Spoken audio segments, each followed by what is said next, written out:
राजीव की तरफ मैं रुक कर लेता हूं। राजीव, राहुल गांधी ने भारत जोड़ो न्याय यात्रा की शुरुआत की थी और नाम दिया था भारत जोड़ो न्याय यात्रा।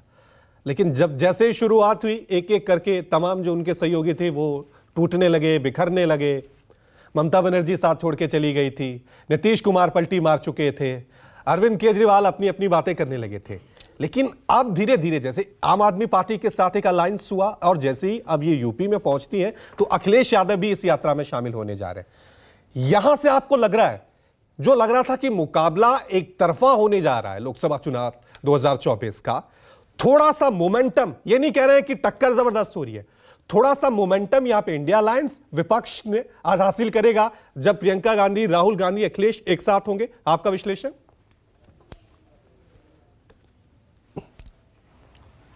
देखिए रवि, जो इंडिया गठबंधन का जो हाल 3 बैठकों के बाद हुआ था और ऐसा लगने लगा कि अब विपक्ष जो है वो एक जगह नहीं हो सकता और बहुत सारे राज्यों में गठबंधन नहीं होगा और क्षेत्रीय छत्रपों ने कांग्रेस के खिलाफ बोलना शुरू किया था। उसकी वजह सिर्फ और सिर्फ कांग्रेस पार्टी थी। जिस तरीके से वो राज्यों में बात कर रही थी, जिस तरीके से उसने शुरुआत की थी, उससे बात बिगड़ती लग रही थी। लेकिन जब क्षेत्रीय छत्रपों को तरजीह देना शुरू किया, तवज्जो देना शुरू किया, मुझे मालूम है कि जो पहली बैठक कांग्रेस और समाजवादी पार्टी के बीच में हुई थी, उसमें कांग्रेस की तरफ से जो लिस्ट समाजवादी पार्टी को सीटों की दी गई थी, उससे पहली ही बैठक में बात बिगड़ गई थी और ऐसी सीटों की डिमांड कांग्रेस पार्टी ने की जिसमें उत्तर प्रदेश में समाजवादी पार्टी कहीं से तैयार नहीं होती।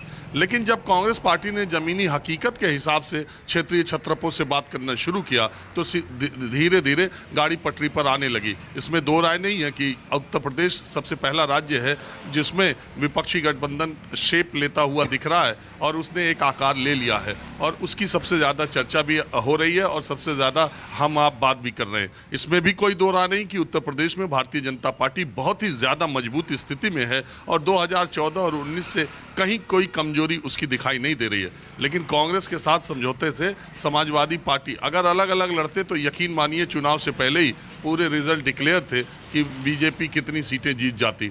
लेकिन अभी की जो परिस्थितियां हैं और अभी चुनाव घोषित होने तक उत्तर प्रदेश में और क्या क्या उलट पुलट हो सकता है अभी कहा नहीं जा सकता है। लेकिन इतना जरूर है कि प्रधानमंत्री मोदी या बीजेपी विरोधी जो वोट हैं वो एक जगह आने के लिए एक विकल्प के तौर पर कांग्रेस और समाजवादी पार्टी के गठबंधन ने एक विकल्प जरूर खड़ा किया है। और जिस तरह की खबरें आ रही हैं उस तरह से पश्चिम बंगाल और महाराष्ट्र में भी लगता है कि इंडिया गठबंधन में अगर मोटे तौर पर कांग्रेस पार्टी ने ठीक तरह से व्यवहार किया और बड़ा दिल दिखाया तो इन दो राज्यों में भी गठबंधन होने की पूरी उम्मीद है।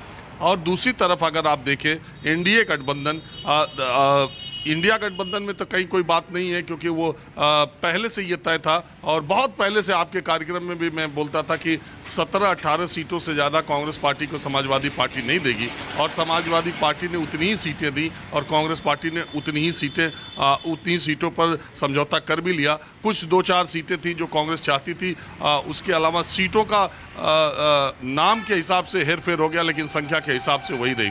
एनडीए गठबंधन में अब गठबंधन की बात शुरू होगी। जहां तक उत्तर प्रदेश की बात है, 27 फरवरी को यहां पर राज्यसभा का चुनाव है और तब तक बीजेपी अपने पत्ते नहीं खोलना चाहती। संजय सेठ उनके जो उम्मीदवार हैं उनके 5 वोट कम हैं, 29 वोट बीजेपी की तरफ है, 34 वोट इस समय के हालात में समाजवादी पार्टी की तरफ दिखाई दे रहे हैं। लेकिन अब इसमें 27 तारीख को क्या यूपी का सियासी खेल समीकरण बिगड़ेगा, समाजवादी पार्टी के कुछ विधायक अपने पाले से बीजेपी की तरफ जाएंगे या एनडीए गठबंधन या जो दूसरे लोग हैं जिन पर समाजवादी पार्टी और कांग्रेस बीजेपी दोनों निगाहें डाल रही हैं उनका रुख क्या होगा।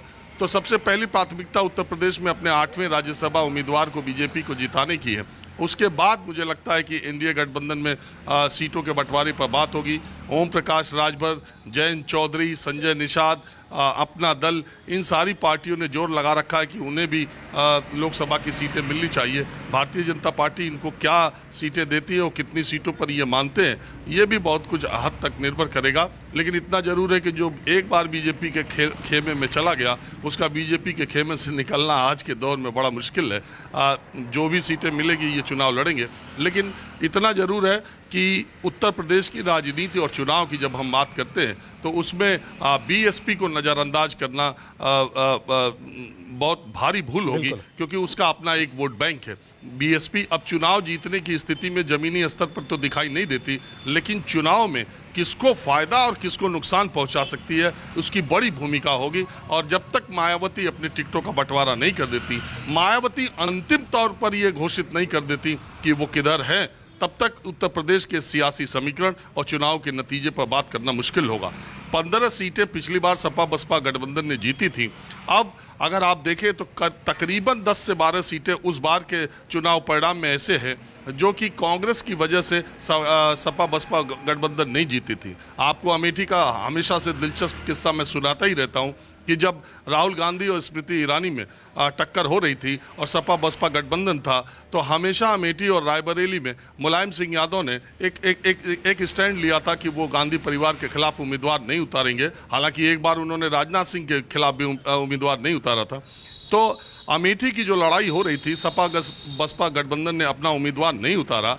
मुझे अच्छी तरह से मालूम है कि स्वर्गीय अहमद पटेल का ये राय थी कि अमेठी से बहन जी से कह के बीएसपी का उम्मीदवार उतारवा दिया जाए, ताकि जो हाथी का वोट है वो हाथी पर जाए। अगर वोटिंग ईवीएम पर अगर हाथी का वोटर हाथी नहीं देखेगा तो उसका दूसरा विकल्प कमल का फूल होगा।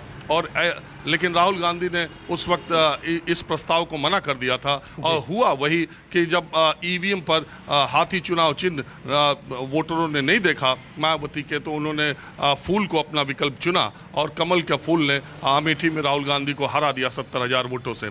तो इसलिए उस हाथी चुनाव चिन्ह का यानी बसपा का उत्तर प्रदेश की राजनीति में बड़ा महत्वपूर्ण भूमिका है, और वो भूमिका किस तरफ की होगी, किसको फायदा किसको नुकसान पहुंचाने वाली होगी, ये भी एक बहुत बड़ा पहलू है उत्तर प्रदेश की सियासत का। और मुझे लगता है 9 फरवरी के आसपास मायावती अपना फैसला सुनाएंगे। ठीक है। तो राजीव रंजन ने यूपी का पूरा समीकरण, सभी दलों की रणनीति को आपको समझाने की कोशिश की है। चलिए, राजनीतिक में